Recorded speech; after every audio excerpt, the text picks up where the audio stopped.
Greetings! For those who don't know me, my name is Marlies Henderson, and before I speak another word, I'd suggest that we observe a moment of silence to remember what we were doing this time 22 years ago. Around this time, 10 o'clock, the South Tower of the World Trade Center collapsed, and half an hour later, the North Tower collapsed. Remember the lives lost in that event and count our blessings.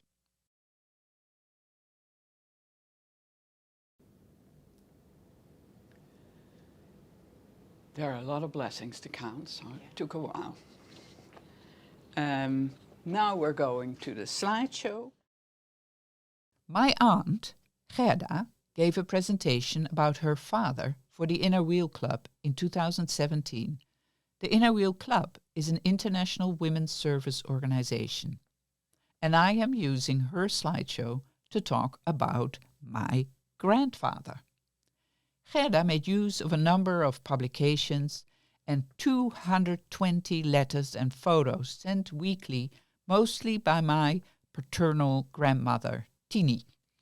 Some by my grandfather. Whatever was sent to the van der Schaaf family was carefully preserved. Sent weekly because the KLM, Royal Dutch Airlines, timetable scheduled Amsterdam-Batavia flights weekly, bridging 9,000 miles with 22 stops, which took almost 6 days compared to 6 weeks by boat. Batavia was the capital of the Dutch East Indies colony. Today it is known as Jakarta. Gerda also used memoirs my grandfather wrote after his retirement, specifically about his Burma Railroad experience. And Gerda used a book with illustrations by Otto Kreeft, who was a young Dutch POW on the Burma Railway, and he moved to Australia after the war. In a nutshell, June 26, 1905 is the birth date of my grandfather, Albert van der Schaaf. Van der Schaaf is my maiden name. Albert went to school and college, started his career in the Netherlands during the Depression, moved to the Dutch Indies for his career, became a prisoner of war from 1942 till 1946, was separated from his wife and children, but they were thankfully reunited after years of hardship and uncertainty. He restarted his career, retired at 67, but continued living an active and fruitful life until a second and fatal heart attack in 1985 at the age of 80. Albert was the third son in a family with 5 siblings. Arkens is a hamlet of Franeker. Franeker is a municipality in Friesland. Friesland is a province of the Netherlands. It's one of the Netherlands. Friesland has its own language, but Frisians generally speak Dutch as well. The Netherlands, which is small but not the smallest country in the European community. I'll show a map later in this presentation. As the third son, it would be difficult to find a farm. But he was a good student, so it was decided he should become a veterinarian so he could advise his brothers. This is Albert in 1912 at age 7, and in 1925 off to college at age 20. The third photo is the family of his wife. The photo was taken in 1927, the year they met. Here's Albert among fellow students at the Veterinary College in Utrecht, 1925 till 1930, about a 100-mile distance from home, or 60 miles when skated across the frozen bay, which he did once in the historically cold winter of 1929. Later that year, as a random time reference, the stock market crashed on Black Tuesday, October 29, only months before he graduated. One more point of interest. The first female veterinary college graduate in the country. After graduation, despite the economic depression, he started with a part-time job performing vaccine research, and because of the low salary, he got permission to run a veterinary clinic for small pets from his home with an annex pharmacy. He was not alone. Albert and Tini had met at the 1927 New Year's ball. Tini was 19 at the time and studied piano at the Conservatory of Amsterdam. They got engaged in 1930 and married November 15, 1933 in Leeuwarden. In 1935, Albert received a letter from the Ministry of Colonies with the request to apply for the position of veterinary bacteriologist at the Veterinary Institute in Buitenzorg, which today is called Bogor. Let's get an idea of country sizes, distances. Since the 1600s, today's independent Indonesia had been the Dutch East Indies archipelago. There were also colonies known as the West Indies, Caribbean islands, and Suriname. This map shows West Java with Buitenzorg and Batavia. Remember the KLM map? The first Amsterdam-Batavia flight was on October 1st, 1924, with a plane named the Flying Dutchman. Once a myth, now reality, says the poster. The myth is about a ghost ship, and sometimes about a captain, sailing between Amsterdam and Batavia, having to traverse the dangerous waters of the South African coast. Right from the time the myth emerged in the 1600s, various sightings of the ghost vessel were reported near Cape of Good Hope. Often when the weather was extremely stormy and the gales lashed hard, but I digress.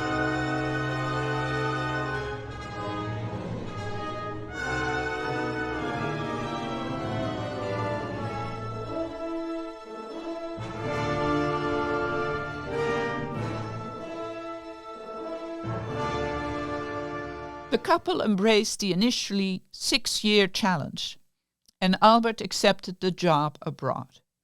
They did not fly, but after a moving farewell from their Frisian families in January 1936, they boarded the train to Italy, and from there took a boat through the Suez Canal, and while Tini stayed aboard, nursing baby Jack, Albert enjoyed a side trip to the Pyramid of Gizeh, some of it by camel.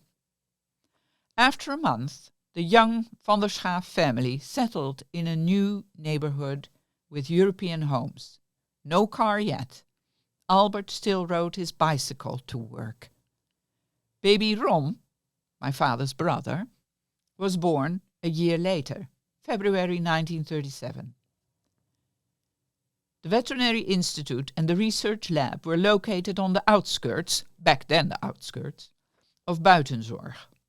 Prior to controlling tuberculosis, Albert had to devise a method to determine if a farm was TB contaminated, and soon he succeeded. He was gathering material for his PhD thesis. He traveled far and wide to visit farms for his work, even on his Sundays off. But he'd add adventurous trips, like a hike into a volcano crater. Although there was no tension about war, he did have to report for military training exercise as a reserve officer for the cavalry. At that time, a military horse doctor was an outdated position. The mounted cavalry was being replaced by tanks and motorcycles. Moreover, Albert had no military experience at all. He was exempt from the draft because his older brothers already served.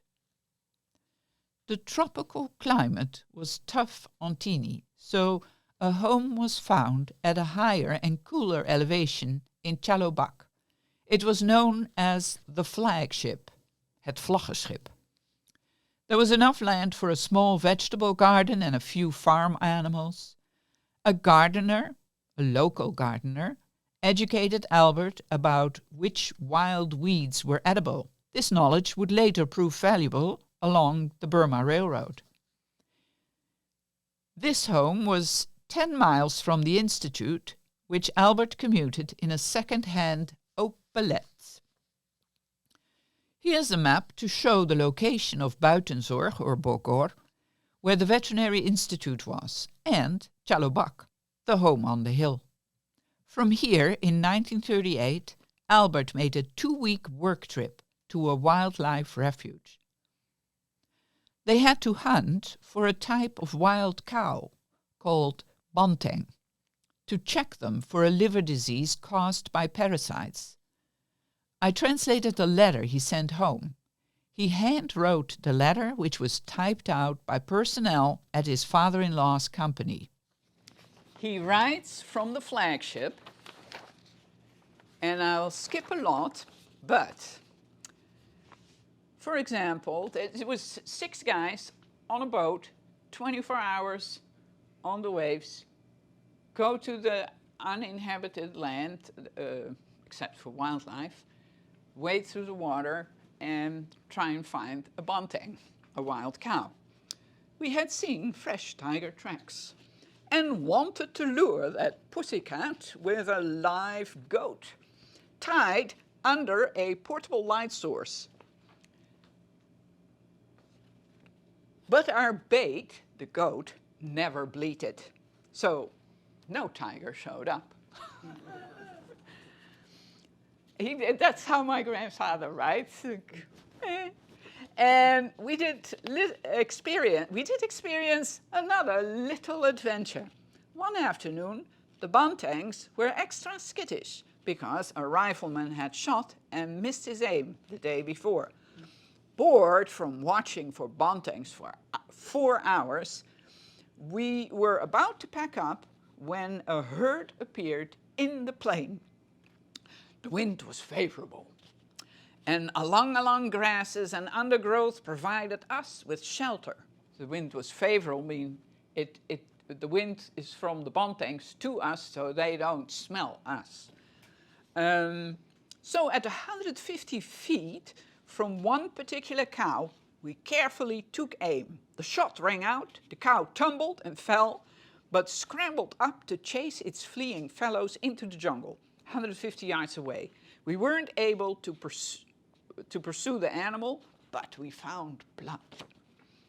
Clear red blood, which indicates a long shot. My grandfather had no emotions for, he had a lot of emotions for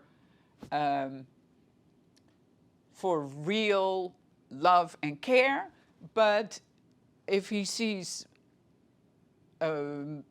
anatomical things, anyway, you catch my drift. He just, anyway,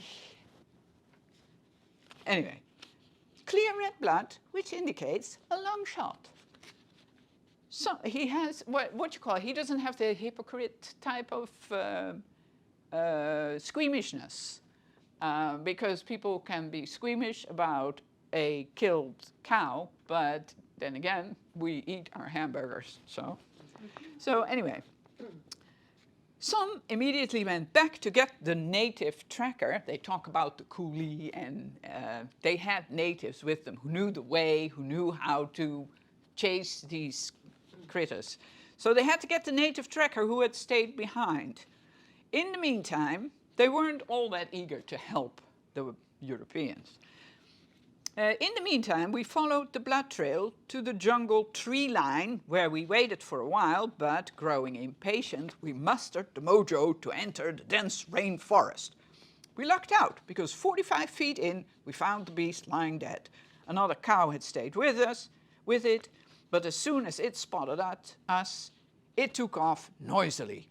Soon the coolies arrived, and we all hustled to haul the 1,200-pound carcass out to the open plain in a joint effort. By now, It was 6:15 p.m.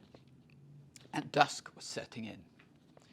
We had almost split the hide when we heard branches breaking and spotted some kind of animal in the bush. The silhouette stood 6 foot tall, and we could clearly hear its chewing. The coolies immediately whispered "badak," which means rhinoceros, and they were ready to call it quits. We said the sounds were buntings to calm their nerves and ours. Because a bunting is fearful and won't hurt a human being, and a badak is fearless and attacks anything in its path. We spoke loudly, but the ominous crackling sound in the dark tree line did not let up. 2 of us approached the sounds with a flashlight, but from 12 yards we couldn't see anything, and a bunting would have noticed us and raised its head. So we joined the others doing the field dressing and skinning job, be it hesitantly and on our guard. The hide was half off when a local suddenly called "Badak Batul." That confirms the presence of a rhinoceros. And we all bolted, dropping everything, leaving the lamps and the rifle behind with the bunting. The captain, a nice guy, the captain had climbed a sturdy tree earlier, right after the first suspicious sounds. So it was easy enough for the rest of us to find that suitable tree in the fading light. Here we were like a troop of monkeys in one big old tree. I'd brought my knife, worried that I might otherwise lose it in the dark. The captain had secured the highest spot, 18 feet up, and he was the first to notice the whopper. It was a rhino indeed. A massive giant appeared out of the thickets, the same undergrowth we had recklessly approached with the lantern. It stood motionless for a while, ignoring our chatter, and then, suddenly, we see another one join it. Apparently a juvenile, the size of a large Frisian cow with shorter legs. Cow with short legs. This scene must have lasted 15 minutes, and it kept getting darker. We were getting a bit concerned that the siege might take hours. In vain, the expedition leader awarded a coin valued at 2.5 guilders, to any coolie who would go get the lantern, which was left 15 feet from the tree. No coolie. Then he increased the premium to 10 guilders. Scored no difference. For a native, 10 guilders is a small fortune. This is kind of a shameful fact, but he writes it down. Then the guy, and he wrote this in 38. Then the guy summoned his own courage, the captain, no, the expedition leader, not the captain. The captain didn't have any courage at all. Sat in the highest spot in the tree. So the expedition leader summoned his own courage, carefully snuck to the lamp, safely returned with it.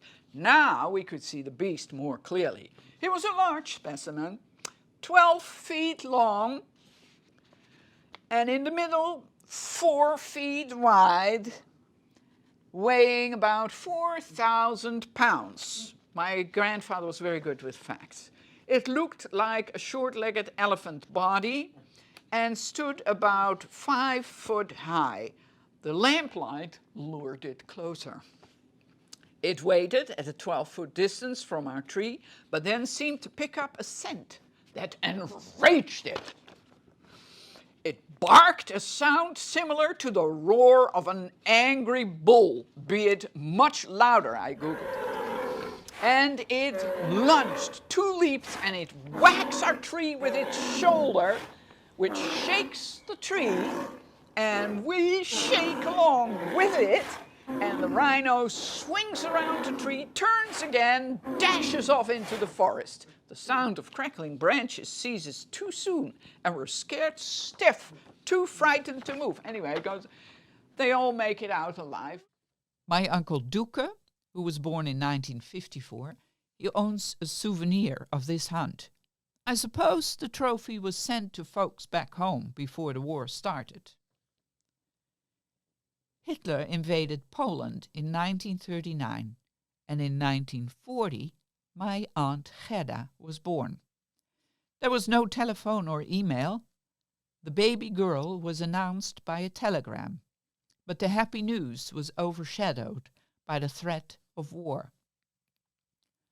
The government tested blackout restrictions, and Gerda was nursed in darkness. Soon the Germans would occupy the Netherlands, which would eventually cancel all mail. In 1941, the family moved back to Buitenzorg so Jack could start elementary school. The 6-year stint was almost up, but correspondence became sparse and the future very uncertain. A day after the attack on Pearl Harbor, Albert had to report for military duty. He moved his family close to his depot, but when the bombing became too heavy, Albert took care to find shelter for his wife and children with a befriended farmer. On Gerda's 2nd birthday, a recapture of the Kalijati airport failed. With outdated maps, the regiment stranded halfway. Japanese air superiority drove Albert and his motorcycle and sidecar into hiding under a small stone bridge. The troops suffered heavy losses. Capitulation followed on March 9, 1942. The K stands for Royal. The N and the I is for the Dutch Indies, Nederlands-Indië. And L is the Army. Albert was initially more or less confined at a POW camp Cimahi near Bandung. Japan decided to build a strategically important supply route, railway, and the rusty cargo ship Tacoma Maru transported 1,700 POWs, among which my grandfather, under unimaginably inhumane conditions. Another cargo ship in the convoy was sunk by friendly fire from a submarine torpedo. This shows the route of the Tacoma Maru from Batavia, here listed as Jakarta, to Rangoon. This is a map of the Death Railway through hilly jungle, 258 miles built without heavy equipment, with teak poles, shovels, baskets, ropes and pulleys to build track dikes and bridges. Sometimes they had help with trained elephants. To Albert's advantage, he only had to perform this hard labor for a few days. Due to sickness of superior officers, he was promoted to camp commander. They assigned an interpreter to him to communicate with the Japanese commander. He'd get beatings and he'd get sick, but he lucked out getting an opportunity to become a meat inspector for the Japanese. When he diagnosed swine fever or rinderpest, they got orders to bury the cadavers. But they gutted them, collected maggots to deal with tropical sores, and buried the meat separate to secret it out at night, boil it sufficiently to kill off pathogens.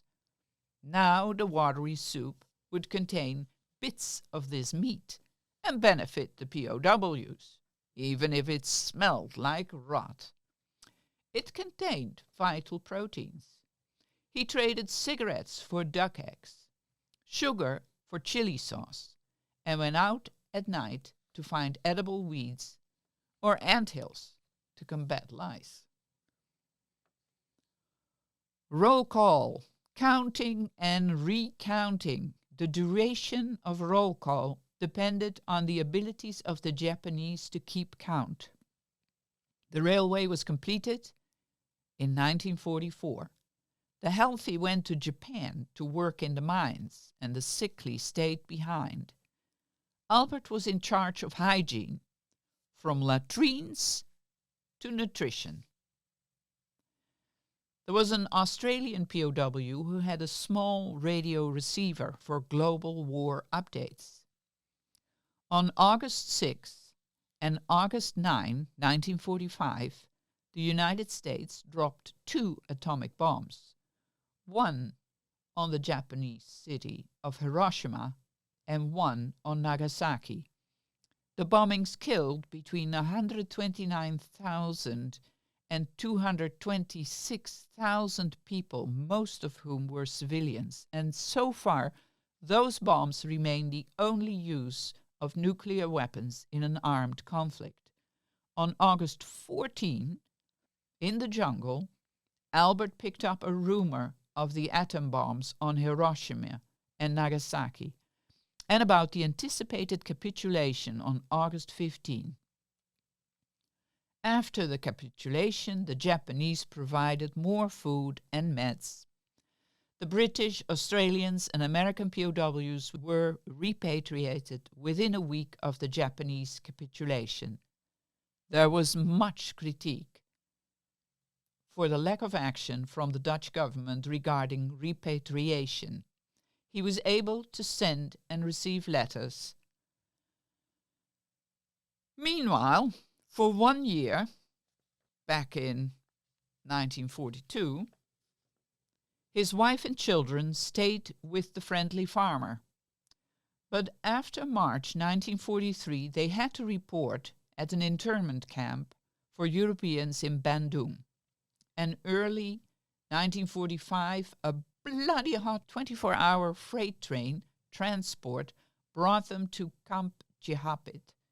Families were concentrated in a neighborhood. Women and children, boys up to 10 years old. Tini, Jack, Rom, and Gerda shared a room of 10 by 15 feet with 3 other moms with 2 children each. Roll call twice a day under the burning sun or pouring rain.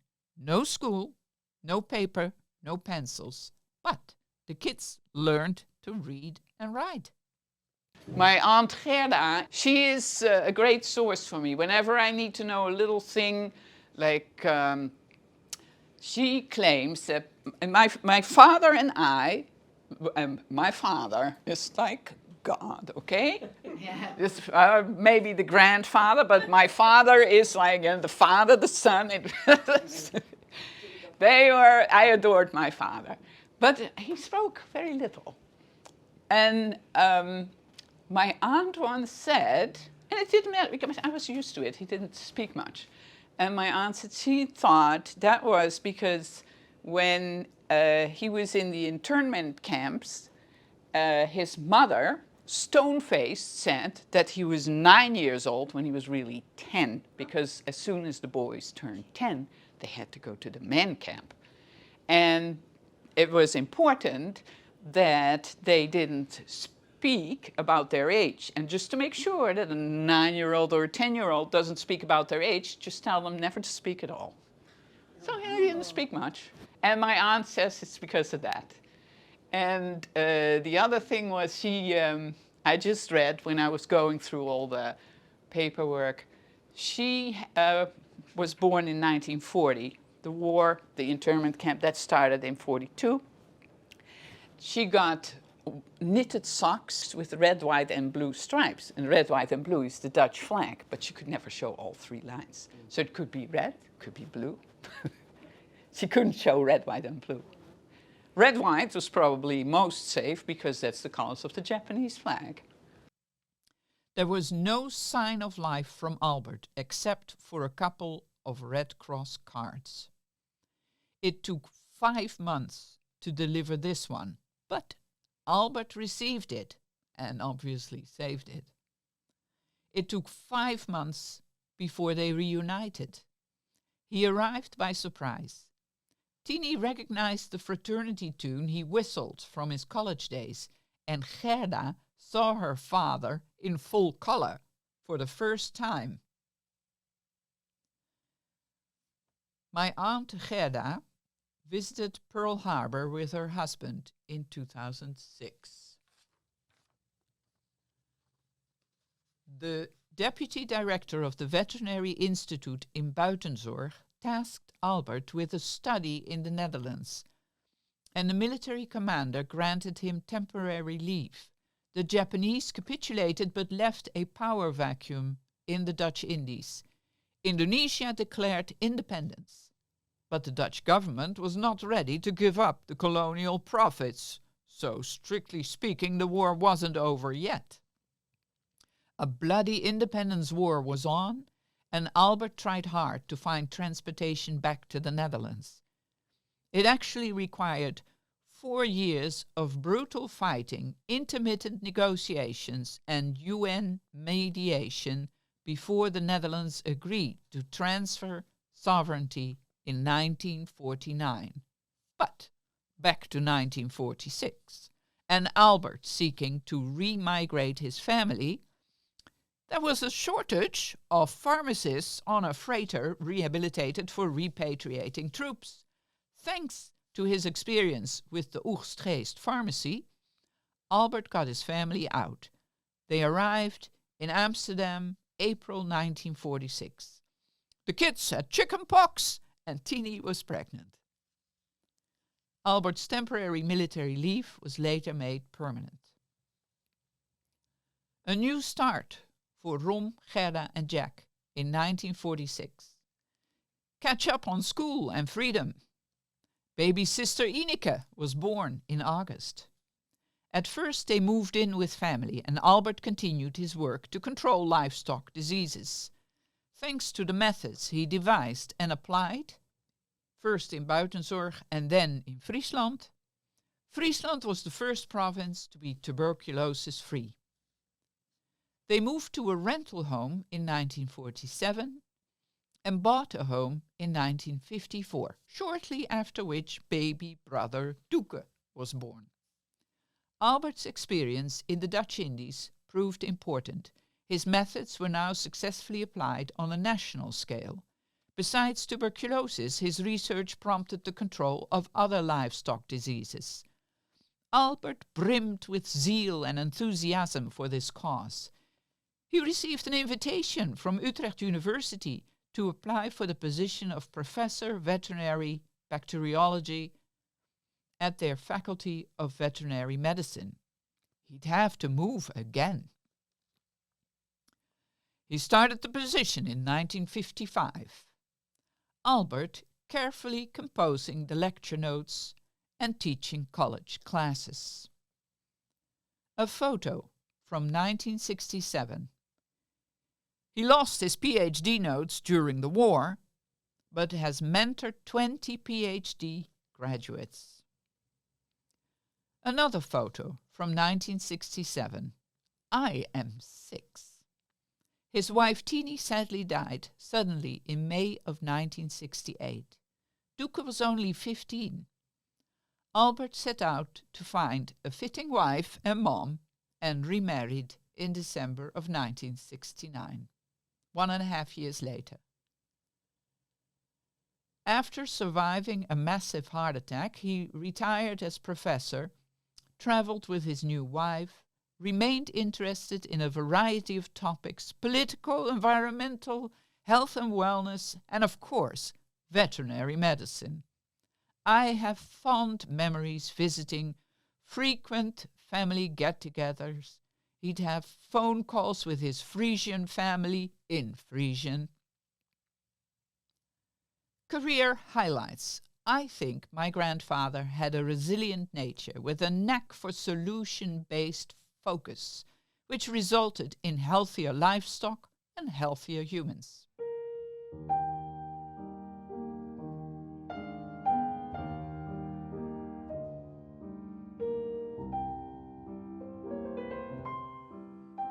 Lastly, I want to dedicate this documentary to my grandmother, the vulnerable sweetness in the shadow of Albert. They say on good days she played Chopin.